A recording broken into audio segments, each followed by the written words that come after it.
Hello everyone, today in this video I'll be showing you guys how you can fix the error which says couldn't add to template in Instagram. So it's very simple, so please stay on the video. For that you just need to update your Instagram first. So for that just go to Play Store and from here type Instagram, and if there is an update, in my case there is no update, but if in your case if there is an update, you just need to update your Instagram.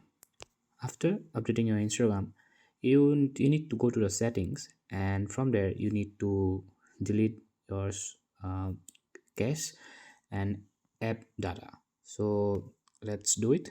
Let's go to my apps, and from there let's go to Instagram, and from here make sure your interface may be different from mine.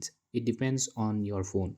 So in my case it's shows like this, or in your case it might be showing a little bit different. Most of the Android phones it's similar, but you got it.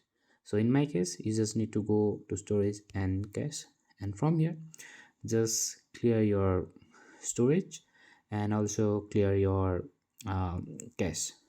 After completing the steps, you can restart your phone.